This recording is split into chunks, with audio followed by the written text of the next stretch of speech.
कैसे हैं आप लोग।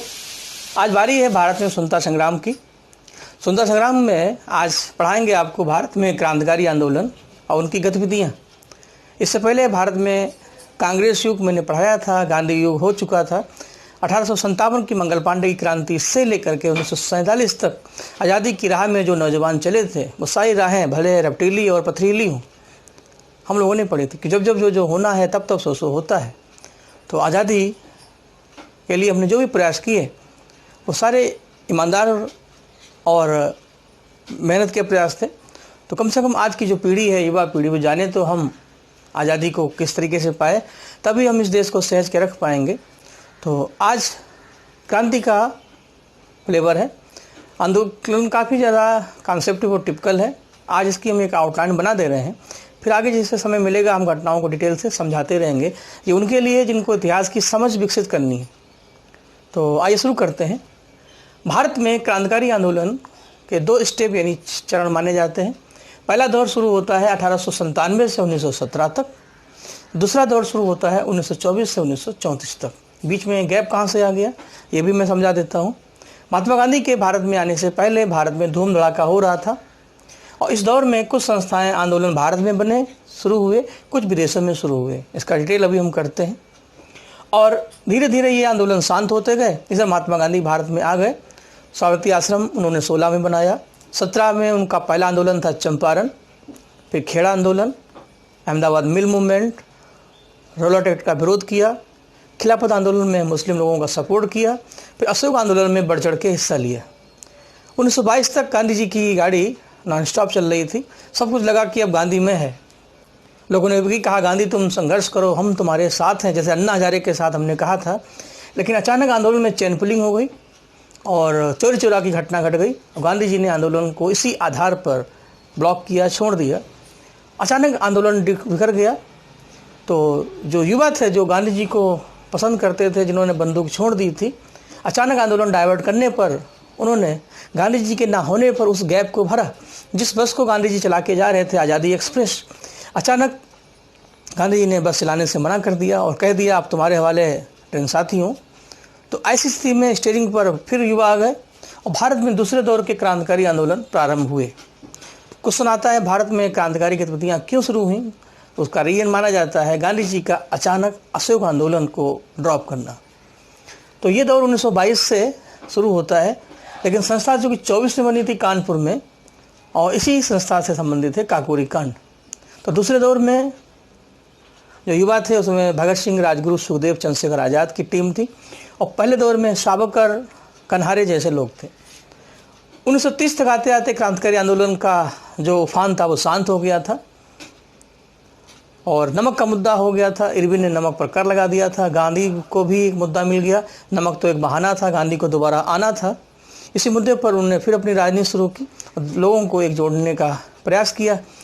तो इस दौर तक आते आते क्रांतिकारी आंदोलन लगभग शांत हो गए थे। अप्रैल 1930 में मास्टर सूरसेन ने चटगांव क्रांति की और ये हमारी अंतिम क्रांतिकारी गतिविधि मानी जाती है।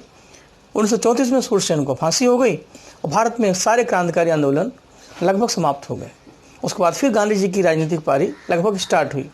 समरी ये है कि जब बंदूक चली तो लाठी खामोश थी, जब गांधी जी आए लाठी लेकर तो बंदूक शांत थी। दोबारा जब आंदोलन शुरू हुए तो गांधी जी ट्रैक पर नहीं थे और जब गांधी जी ट्रैक पे आए तो कोई दूसरा ट्रैक पे आ ही नहीं पाया। ये चीज़ें इसमें समझनी है। अब हम शुरू करते हैं। पहले चरण में भारत में जो आंदोलन हुए वो सबसे पहले है जिम सोसाइटी व्यायाम मंडल। ये भारत की पहली क्रांतिकारी संस्था है जिसके फाउंडर थे चापेकर ब्रदर्स। इस संस्था की पहली एक्टिविटी है कि क्रांतिकारी आंदोलन में आपको ध्यान रखना है संस्था कौन सी है, किसने बनाई, कब बनी, कहाँ बनी, इस संस्था में किसकी हत्या हुई, मर्डर, कौन सा मुकदमा हुआ, क्रांतिकारियों को फांसी हुई, सुसाइड किया या आत्महत्या की। इस तरीके से क्वेश्चन इसमें बनेंगे। जब आप पूरा समझेंगे तो जिम सोसाइटी पहली संस्था है, बनी थी महाराष्ट्र में 1897 में पुणे में। इस संस्था में पहला मर्डर है 2 अंग्रेज अधिकारियों का जिनका नाम है रेंड एंड एमस्ट। ये प्लेग ऑफिसर थे और ये हत्या भारत में पहली क्रांतिकारी हत्या कहलाती है। और चापेकर बंधु को फांसी हुई तो किसी क्रांतिकारी को फांसी सिस्टमेटिक तरीके से इसी में मिली। पहली क्रांतिकारी संस्था है, पहला क्रांतिकारी राज्य महाराष्ट्र होगा। और धीरे धीरे महाराष्ट्र शांत हुआ, लेकिन अंदर से वह अशांत था। ब्रिटिश सावरकर ने महाराष्ट्र के युवाओं को फिर एकत्रित किया, एक छोटी सी संस्था बनाई थी, मित्र मेला। आगे चल कर के उसी का नया नाम पड़ा अभिनव भारत 1904। नासिक की संस्था महाराष्ट्र की थी। ब्रिटिश सावरकर की संस्था में कई युवा भर्ती थे। उसी में एक नाम आता है अनंत लक्ष्मण कन्हारे का। कन्हारे ने मजिस्ट्रेट जैक्सन की हत्या की, और ये वही जैक्सन है जिन्होंने सावरकर को देश निकाला की सज़ा सुनाई थी। सावरकर इस समय लंदन में इंडिया हाउस में थे श्यामजी कृष्ण वर्मा के साथ, जहाँ पर वो गदर पर अपनी पुस्तक लिख रहे थे। और उन्होंने वहीं पर बैठे बैठे एक प्लान बनाया कि जैक्सन को कैसे मारा जाए। सावरकर के इस प्लान पर कन्हारे ने जैक्सन की हत्या की। कन्हारे को अरेस्ट किया गया। एक मुकदमा शुरू हुआ था, नासिक का मुकदमा, नासिक मर्डर केस, जो भारत का पहला क्रांतिकारी मुकदमा माना जाता है। इस मुकदमे में कन्हारे को फांसी हो गई और सावरकर को इसमें आरोपी माना गया। उनको लंदन से गिरफ्तार किया गया और भारत में आने पर उनको काला पानी की सज़ा सुनाई गई। इस तरीके से महाराष्ट्र शांत हुआ। इसी दौर में अब अगला राज्य है बंगाल। पहले दौर में बंगाल का विभाजन भी है। लॉर्ड कर्जन जब बंगाल के गवर्नर जनरल थे तो बंगाल को उन्होंने दो हिस्सों में डिवाइड किया था, पूर्वी प्रांत और पश्चिमी प्रांत। इसका युवाओं ने विरोध किया और बंदूक उठा ली। कुछ ऐसे क्रांतिकारी थे, युवा थे, जो कांग्रेस में भर्ती हो गए, उनको बोलते हैं गरम दल, जैसे लाल बाल और पाल। और कुछ ऐसे युवा थे जिन्होंने बंदूक उठाई, जैसे स्वामी विवेकानंद के भाई भूपेन्द्र नाथ दत्त, अरविंद घोष के भाई बारेंद्र घोष। इन लोगों ने एक संस्था बनाई जिसका नाम था अनुशीलन कमेटी। ये बंगाल विभाजन के बाद बनने वाली संस्था है। हालांकि 1902 में ढाका अनुशीलन समिति बन चुकी थी पुलिंदास के द्वारा, लेकिन बंगाल विभाजन के बाद जो कलकत्ता अनुशीलन समिति है उसके फाउंडर हैं भूपेन्द्र नाथ दत्त और बारेंद्र घोष। अरविंद घोष भी इसमें शामिल थे। इसी संस्था से संबंधित एक दो घटनाएं हैं। अनुशीलन समिति में एक मुकदमा मिलता है, अलीपुर का मुकदमा। अलीपुर माड़ीतल्ला में अवैध हथियारों की एक फैक्ट्री थी। इस संस्था के लोग रूस से बम बनाने की तकनीक सीख के आए और यहीं पर एक कारखाना बनाया। अंग्रेज़ों को पता चला, उन्होंने धरपकड़ की, कई लोगों को अरेस्ट किया। उसी में अरविंद घोष भी आ गए। अरविंद घोष को जेल से बचाने के लिए सी आर दास ने वकालत की। अरविंद घोष को बाइज्जत बरी करा दिया। अरविंद घोष का रानी समोभंग हो गया, बाल बाल बचे थे और वो योग के रास्ते पे चले गए। और 1910 के बाद उन्होंने पांडिचेरी में अपने को स्थापित किया और ओरिवले में अपना योग आश्रम बनाया और बन गए महर्षि योगीराज अरविंद। तो धीरे धीरे बंगाल भी शांत होता गया। इस अनुशीलन कमेटी की अगली इवेंट है मजिस्ट्रेट किंग्सफोर्ड की हत्या का प्रयास करना। खुदीराम बोस और प्रफुल्ल चाकी ने बिहार के मुजफ्फरपुर में किंग्सफोर्ड को मारने का प्रयास किया, लेकिन किंग्सफोर्ड बाल बाल बचे। खुदीराम बोस को फांसी हो गई, जो इतिहास में सबसे कम आयु में मानी जाती है। प्रफुल्ल चाकी अपने को बचाने के प्रयास में सुसाइड कर लिए। तो सुसाइड में दो नाम मेन है, प्रफुल्ल चाकी और दूसरे दौर में चंद्रशेखर आज़ाद। इसी बीच पंजाब में कुछ घटनाएं मिलती हैं। जैसे पंजाब में सूफी अम्बा प्रसाद और अजीत सिंह ने अंजुमाने मोहिबाने वतन यानी भारत माता समिति एक संस्था बनाई। तो बहुत ज़्यादा इसमें पॉइंट नहीं, इसलिए मैंने इसको लिखा नहीं है। इसी बीच दिल्ली दरबार 1912 में लगा था और लॉर्ड हार्डिंग के समय ब्रिटेन के राजा जॉर्ज पंचम भारत में आए थे। उन्होंने बंगाल विभाजन को कैंसिल किया और राजधानी कलकत्ता से दिल्ली ट्रांसफ़र किया था। लोगों ने इसका विरोध किया और प्लान बनाया कि यदि यह हार्डिंग ना होते तो ना दरबार लगता, ना राजधानी कलकत्ता से दिल्ली जाती। इस हार्डिंग को नहीं छोड़ेंगे और यही घटना कहलाती है हार्डिंग मर्डर केस, दिल्ली हत्याकांड। तो ये भी पहले दौर में है। तो इसमें क्वेश्चन आते हैं, दिल्ली मर्डर केस का संबंध किस गवर्नर जनरल से है? जहाँ दिल्ली है वहाँ हार्डिंग है। हार्डिंग के समय ही दिल्ली दरबार लगा तीसरा, हार्डिंग के समय ही राजधानी परिवर्तन हुआ और हार्डिंग ही दिल्ली मर्डर केस में शामिल थे।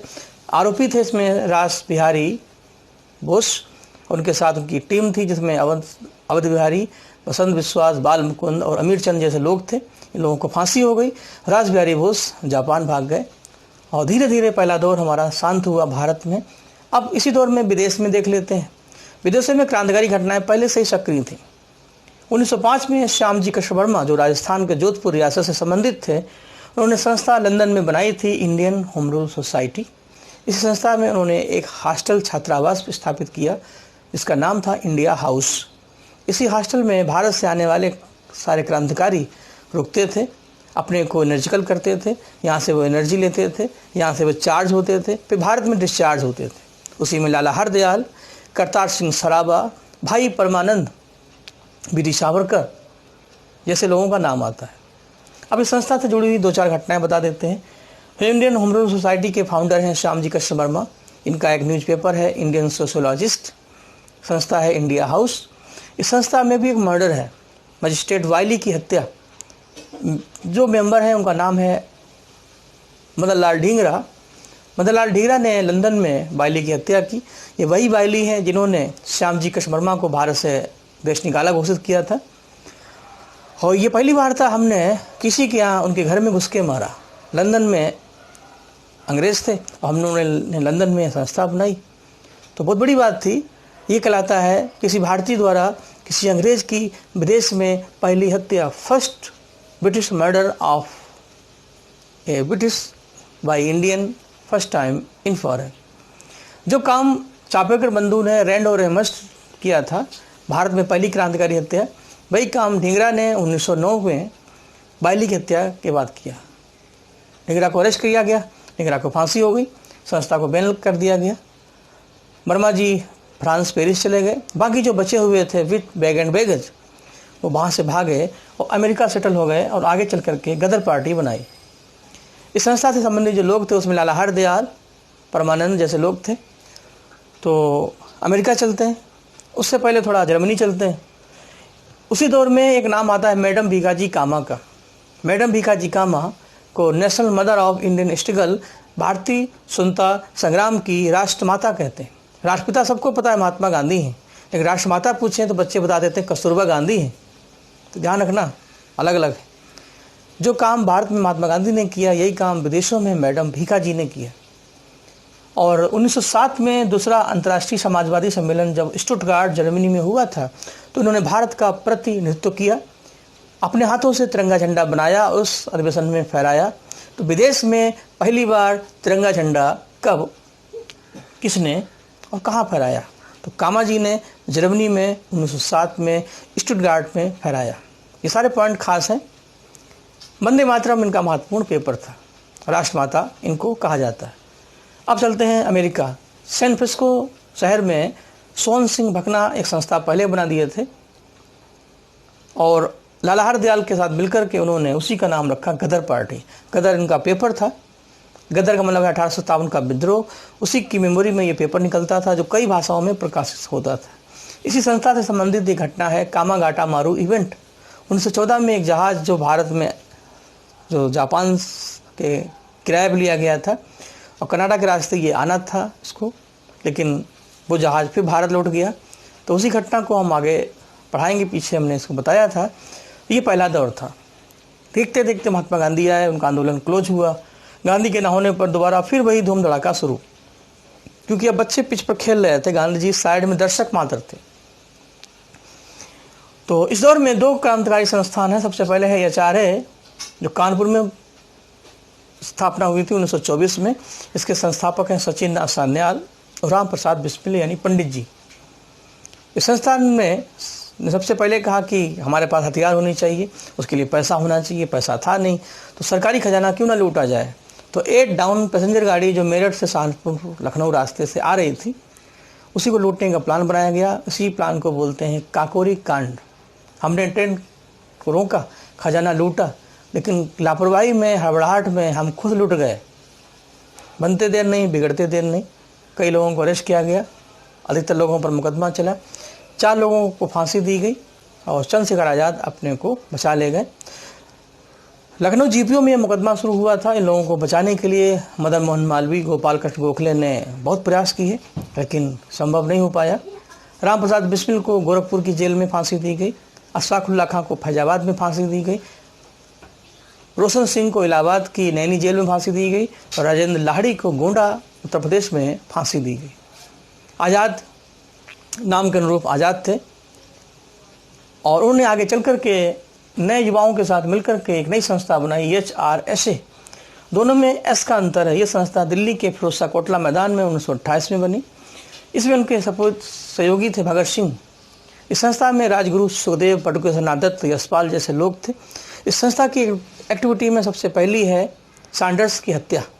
सामन कमीशन के विरोध में भारत में जो आंदोलन हुए थे, उसी में लाला लाजपत राय ने लाहौर में सामन गोबेक का नारा दिया। लाठीचार्ज में लाला लाजपत राय गोबेक हो गए, भगत सिंह ने सैंडर्स को गोबेक कर दिया। इसको बोलते हैं लाहौर मर्डर केस, जो आगे रीओपन हुआ। तो इसी बीच भगत सिंह चुपते छिपाते रहे। फिर अप्रैल 1929 में बटुकेश्वर नाथ दत्त के साथ उन्होंने सेंट्रल असेंबली में बम फेंका, क्योंकि बहरों को सुनाने के लिए धमाका जरूरी है। इंकलाब जिंदाबाद के नारे लगाए और वहाँ पर भगत सिंह की गिरफ्तारी हुई। लाहौर की जेल में भगत सिंह रहे। अंग्रेज नहीं चाहते थे भगत सिंह दोबारा आज़ाद हो। लाहौर मर्डर केस की फाइल खुली और भगत सिंह, राजगुरु सुखदेव को उसमें आरोपी माना गया और 23 मार्च 1931 को उनको फांसी हो गई। चंद्रशेखर आज़ाद ने भगत सिंह को आज़ाद कराने का बहुत प्रयास किया, लेकिन फरवरी 1931 में उन्होंने भी सुसाइड कर ली, चूँकि सारे रास्ते बंद हो चुके थे। और धीरे धीरे भगत सिंह का फांसी होना, गांधी का नमक सत्याग्रह का शुरू होना, ये बताता है कि अब क्रांति का रास्ता लगभग क्लोज हो रहा है। लेकिन क्रांतिकारियों ने हार नहीं मानी। मास्टर सूरसेन जो अध्यापक थे, जिन्होंने महात्मा गांधी का बढ़ चढ़ के साथ दिया था 1922 के आंदोलन में, अचानक गांधी के आंदोलन छोड़ने पर उन्होंने भी बंदूक उठाई। इन्होंने INA, इंडियन रिपब्लिकन आर्मी, भारतीय गणतंत्र सेना बनाई। तो मेल और फीमेल दोनों प्रकार के सदस्य थे। मेल में गणेश घोष, लोकीनाथ, फीमेल में प्रीतिलता वाडेकर, कल्पना दत्ता, बीना दास, सुनिधि चटर्जी जैसी महिलाएं थीं। एक मूवी आई थी हाल ही में, खेलेंगे हम जी जान से, इसमें अभिषेक बच्चन ने मास्टर सूरसेन का, दीपिका पादुकोण जी ने कल्पना दत्ता का रोल प्ले किया था। क्योंकि इतिहास किस्से कहानी का विषय है। आप अगर 2-4 मूवी देखते हैं तो ये आपके लिए बहुत आसान है। जो हमारे बच्चे हैं जो इस क्लास में पढ़ते हैं, उनको बताते रहते हैं। भगत सिंह की आप कोई मूवी देखेंगे तो उसमें गांधी जी का भी फ्लेवर है और भगत सिंह के बहाने आप बाकी चीज़ों को भी समझेंगे और आसानी से सीख जाएंगे। तो चटगांव क्रांति को भी बता देते हैं। 18 अप्रैल 1930 को बंगाल में चटगांव शस्त्रागार में अंग्रेजी हथियार लूटने का एक प्लान था मास्टर सूरसेन का। हमने हथियारों को लूटा, लेकिन हम भी फिर एक बार अंग्रेज़ों के धोखा के शिकार हो गए। हमें घेर लिया गया और लगभग अधिकतर क्रांतिकारी अरेस्ट कर लिए गए, कुछ मार दिए गए, कुछ भाग गए। लेकिन मास्टर सूरसेन अंत तक संघर्ष करते रहे। 1931 के बाद उनकी गिरफ्तारी हो गई। कल्पना दत्ता उनके साथ अरेस्ट की गई, उनको आजीवन फांसी कारावास हो गई। और सूरसेन को 12 जनवरी 1934 को फांसी दे दी गई। और 34 का मतलब है कि अब क्रांतिकारी आंदोलन भारत में नहीं रहे। तो चापेकर बंधु यदि हमारे पहले क्रांतिकारी माने जाएं, तो सूरसेन क्रांतिकारी आंदोलन के अंतिम दीपक थे। और उसके बाद जितने भी क्रांतिकारी, ऐसा नहीं क्रांति का दिया बंद हो गया, होता क्या कि जो माहौल था वो नहीं मिला। फिर गांधी जी के फ्लेवर में ये लोग एडजस्ट नहीं हो पाए, तो उन्होंने अपना ट्रैक बदल दिया। कुछ लोग दर्शन की तरफ चले गए, फिलॉसफी, अध्यात्म की भाषा में। कुछ साहित्य की तरफ चले गए, लिटरेचर की माध्यम से। जैसे यशपाल जो भगत सिंह के साथ थे, वो हिंदी के अच्छे साहित्यकार बने। ऐसे ही जैनेंद्र, कुछ ऐसे थे जो दर्शन की तरफ चले गए। तो इस तरीके से उन्होंने अपने को जोड़ा, भगवती चरण बोहरा वगैरह। इतनी बातें हैं, बाकी जब कभी समय मिलेगा हम घटनाओं का और विस्तार करेंगे। आपके पास जो भी बुक्स हैं एक बार उनको पढ़िएगा। बस ये ध्यान रखना है कहाँ पढ़ना है, क्या छोड़ना है, क्या आना है, क्या नहीं आना है। इस उम्मीद के साथ भारत माता की जय। आपका दिन शुभ हो। नमस्कार।